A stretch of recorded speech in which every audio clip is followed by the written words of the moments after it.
Hi, everyone. I am Dr. Kristen of Peabody Research, and I'm here today with your Good Doctors Diagnose for Monday, March the 2nd, the first full business day of International Women's Month.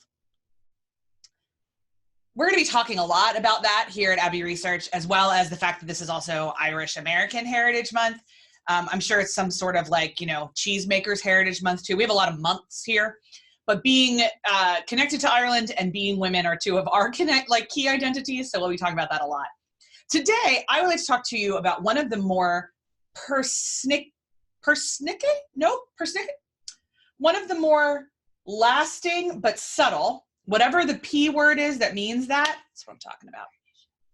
Pernicious, Dr. Aaron brings in from the corner.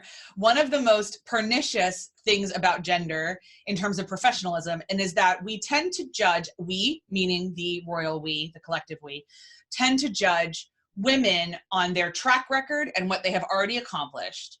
And we tend to judge men on their potential and what they can accomplish. So a very famous example right now is the Democratic race. If you'll look at how people are talking about particularly Elizabeth Warren and particularly Pete Buttigieg, there is a real difference in terms of the narrative. Now, you can say that that's because Pete's really young and he doesn't have a lot of experience, but I have a feeling that if Elizabeth Warren was in her 30s, she'd be getting the same narrative, because I've seen this time and time and time again. So in my life even, there are times where I've seen opportunities pass me by in terms of a dude, because I don't have the resume, but he doesn't really either.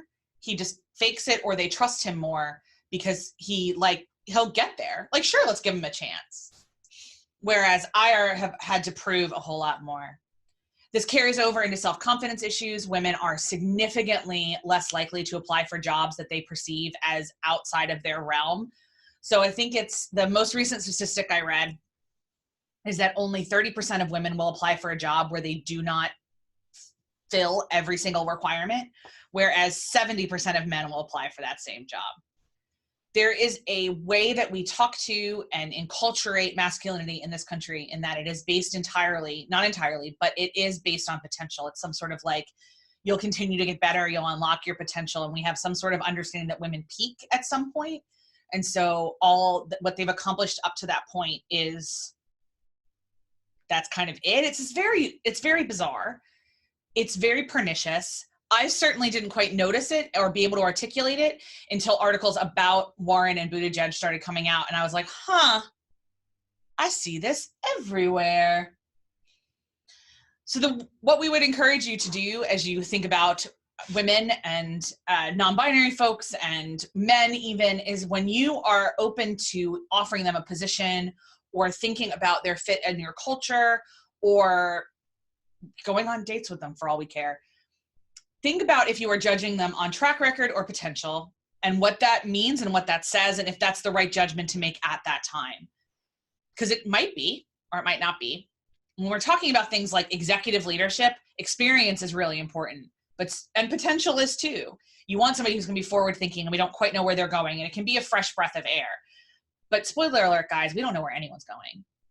We can make some judgments based on past experiences and past decisions, but everybody should be offered the privilege of potential, because we all have untapped potential that could be explored in the right position, not perhaps just young white men.